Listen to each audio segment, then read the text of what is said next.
নমস্কার বন্ধুরা, স্বাগতম। আজ আমি নিয়ে এসেছি রাস্তা স্ট্রিট ফুডের মতনই একটা খাবার।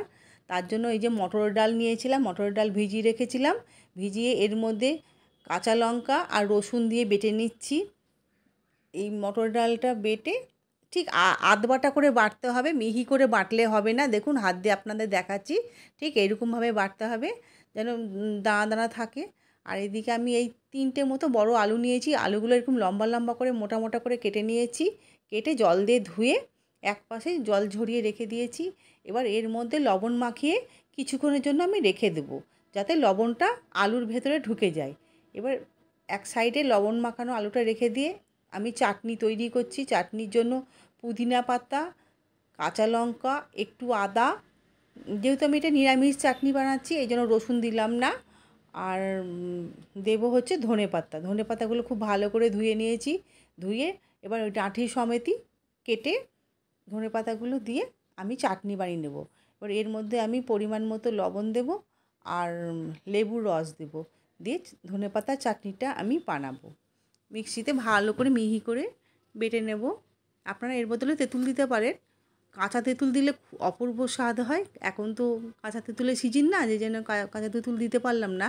রাস্তায় দেখবেন স্ট্রিট ফুডে ওই যে কাঁচা তেঁতুলের যে চাটনিটা দেয়, ওটা দিয়ে ডালের বড়াটা খেতে বেশি ভালো লাগে।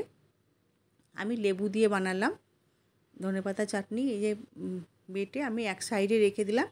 এবার ওই যে আলুগুলো লবণ মাখিয়ে রেখেছিলাম, সেই লবণ মাখানো আলুগুলো খুব ভালো করে জলগুলো ঝরিয়ে ফেলে দেব। লবণ দিয়ে আলু কেন, যে কোনো সবজি মাখিয়ে রাখলে দেখবেন জল বেরোয়। সেই জলটা ছেঁকে আলুগুলো নিলাম। এবার পরিমাণ মতো আবার লবণ, হলুদ, বেসন আর ডালটা যে বেটে রেখেছিলাম আধ বাটা ডাল, সেই ডাল বাটাটা দিয়ে আলুগুলো আবার ভালো করে মেখে নেব, যেন আলুর গায়ে সবগুলো লাগে সেইভাবে একটু খেয়াল রাখতে হবে। আলতো হাতে ভালো করে আলুগুলো দিয়ে এইগুলো দিয়ে ভালো করে মেখে নেব। দেখবেন রাস্তার স্ট্রিট ফুডে এই যে আলুর যে পকোড়াগুলো বলুন দেয়, দারুণ লাগে খেতে। এই যে কড়াইয়ে তেল গরম করতে দিয়েছি, দিয়ে এবার আলুগুলো আমি তেলের মধ্যে দিয়ে দিচ্ছি। এমনভাবে দিতে হবে যেন গায়ে লেগে লেগে যেন না থাকে, একটু ফাঁকা ফাঁকা করে দিয়ে ভাজতে হবে। প্রথমে লো গ্যাসে, তারপর মিডিয়াম গ্যাসে ভাজবেন। হাই হিটে গ্যাসে একদম ভাজবেন না, তাহলে আলুগুলোর ভেতরে কাঁচা থেকে যাবে আর পুড়ে যাবে। লো টু মিডিয়াম গ্যাসেই এটা ভাজতে হবে। আলুগুলো সব আমি মশলা মাখিয়ে, মানে ওই ডাল বাটা আর বেসন সব মাখিয়ে এবার আমি তেলের মধ্যে দিয়ে দিলাম। দিয়ে খুব আলতো হাতে, আর একটা কথা বলি, যতক্ষণ অবধি নিচের দিকটা না ভাজা হবে, মানে এক সাইডটা না ভাজা হবে, ততক্ষণ অবধি আলুটা উল্টানো যাবে না। এই যে দেখুন নিচের দিকটা ভাজা হয়ে গেছে, এবার আমি উল্টিয়ে দিচ্ছি। কারণ বেশি নাড়াচাড়া করলে গায়ের কোটিংটা ছেড়ে যাবে, আলুর গায়ের কোটিংটা। তাই আমি খুব আলতো হাতে এগুলোকে, মানে এক সাইড ভাজা হয়ে যাওয়ার পর আর এক সাইড উল্টিয়ে দিলাম। এই যে আমি উল্টিয়ে দিচ্ছি। এবার লাল লাল করে ভেজে এই যে আমি থালায় তুলে নিলাম। একদম দেখুন কী সুন্দর লাগছে, একদম দোকানের মতো লাগছে, দারুণ লাগে খেতে। দোকানে তো খাওয়াই হয়, কিন্তু বাড়িতে তৈরি করে খাবেন, দেখবেন দোকানে তো এত কিছু দেয় না, ওরা তো ব্যবসা করে। হ্যাঁ, বাড়িতে একটা নিজের হাতে তৈরি করলে একটা আলাদা স্বাদ। দেখবেন ধর্মতলা, হাতিবাগান, রাস্তার মাঝে মধ্যেই দেখা যায় এই স্ট্রিট ফুডের খাবারগুলো, খেতে অপূর্ব লাগে। আমার কথা শুনে একবার তৈরি করে খেয়ে দেখবেন, আশা করি আপনাদের ভালো লাগবে।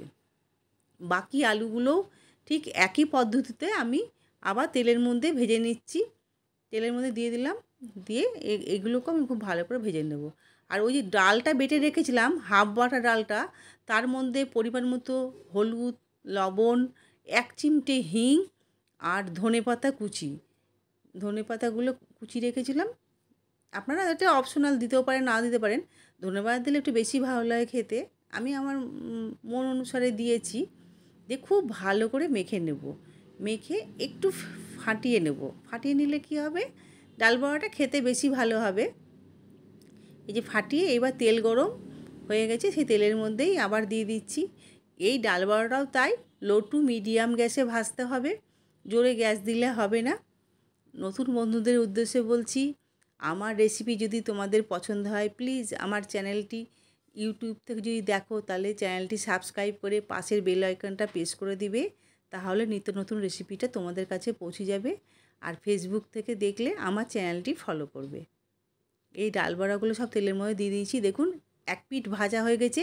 এবার উল্টাচ্ছি, হ্যাঁ মানে কাঁচা অবস্থায় উল্টালে কি ভেঙে যাবে। এই যে লাল লাল করে আমি ভেজে নিচ্ছি, খুব সুন্দর লাগে খেতে।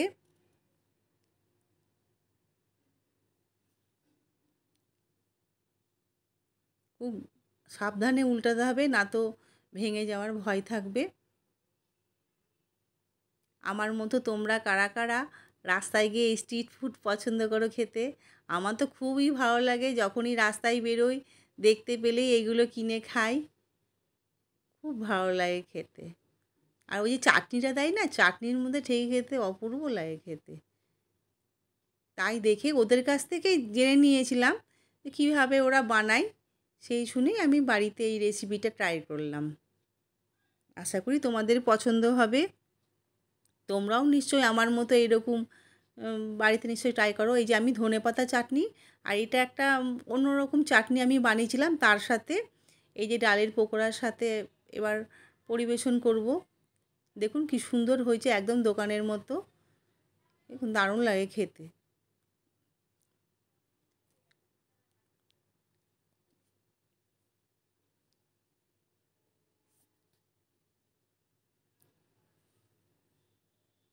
এইদিকে এই যে আমি আলুর পকোড়াগুলোও নিয়েছি, ওইদিকে ডাল বড়াটা দেখালাম, এই যে আলুর পকোড়াটাও দেখুন কি সুন্দর, দেখুন ভেতরটা একদম নরম হয়েছে, একদম দোকানের মতো দেখুন, অথচ মচমচে।